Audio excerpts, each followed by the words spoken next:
c'est une mise en situation pour l'accueil de nos nouveaux étudiants arrivant cette année à Felma.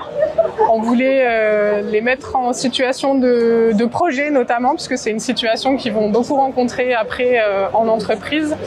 Et tout ça, évidemment, dans une démarche responsable, donc avec un projet à faible impact carbone, mais aussi dans une démarche inclusive pour que personne ne soit laissé de côté.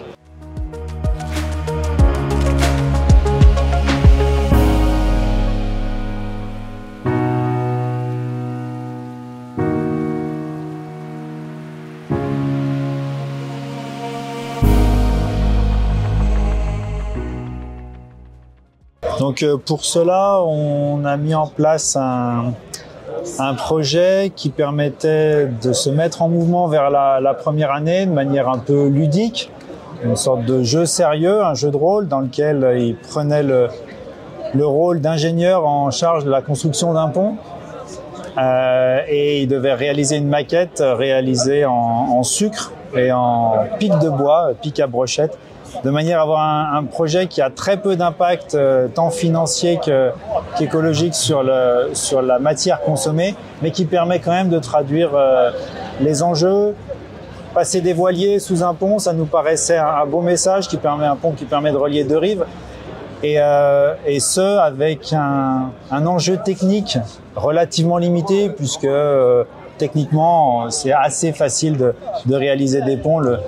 Le challenge se situait plutôt dans la gestion de projet et dans la qualité de l'ouvrage qui était restitué à la fin.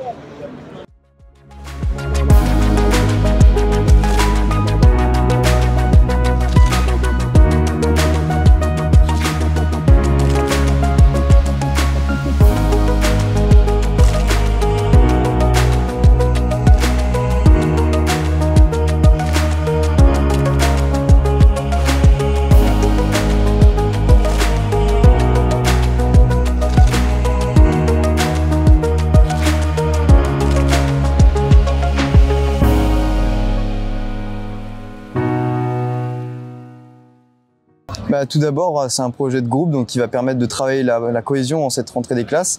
C'est aussi un travail de groupe qui va permettre donc de construire un pont. Ce pont, on a eu différentes responsabilités. Ça permet de voir tout le processus de création avec les différents responsables. Et enfin, ça permet de découvrir un peu ce qu'on va faire plus tard à l'avenir. Et plus que ça, je pense le gros plus de ce projet, c'est de pouvoir rencontrer des nouvelles personnes. On vient d'arriver dans l'école, on connaissait pas grand monde, et là on a un groupe de 8, on a tous travaillé des heures sur ce projet, on s'est tous donné à fond, et franchement ça c'était super. C'était le gros but, je pense, de ce projet-là, en plus de nous faire découvrir ce que le futur nous donnera.